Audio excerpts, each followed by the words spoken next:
ఇది మన భారతీయ విజ్ఞానం అనుకుంటాము గ్రహణం అనేది. కానీ చాలామంది సైన్స్ అనేటటువంటి దృష్టితో కూడా చూస్తారు. ఇప్పుడు గర్భిణీ స్త్రీలు ఉన్నారనుకోండి, వాళ్ళు మాకు గ్రహణం లేదు, ఏం లేదండి, మేము మామూలుగా ఉండిపోతాము అంటే, ఈ గర్భస్థ శిశువు మీద సూర్యకిరణాలు పడ్డప్పుడు అది కొంత అనారోగ్యానికి దారితీస్తుంది గర్భస్థ శిశువుకి. ముఖ్యంగా గ్రహణం మొర్రి ఏర్పడుతుంది. అప్పుడు వాళ్ళు మేము గ్రహణం నమ్మము అని అంటే జరుగుతుందా? వాళ్ళకి జరిగే ఫలితం జరుగుతుంది కదా.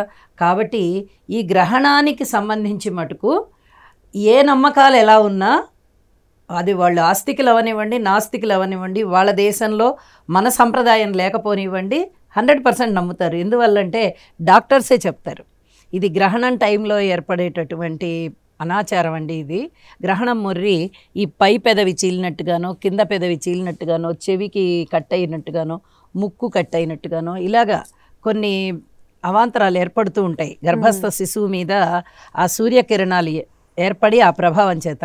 కాబట్టి ప్రతి వారు ఈ సైన్స్కి భయపడైనా, లేదా మన భారతీయ విజ్ఞానానికి భయపడైనా, ఖగోళ విజ్ఞానానికి భయపడైనా జాగ్రత్తగా ఉంటారు.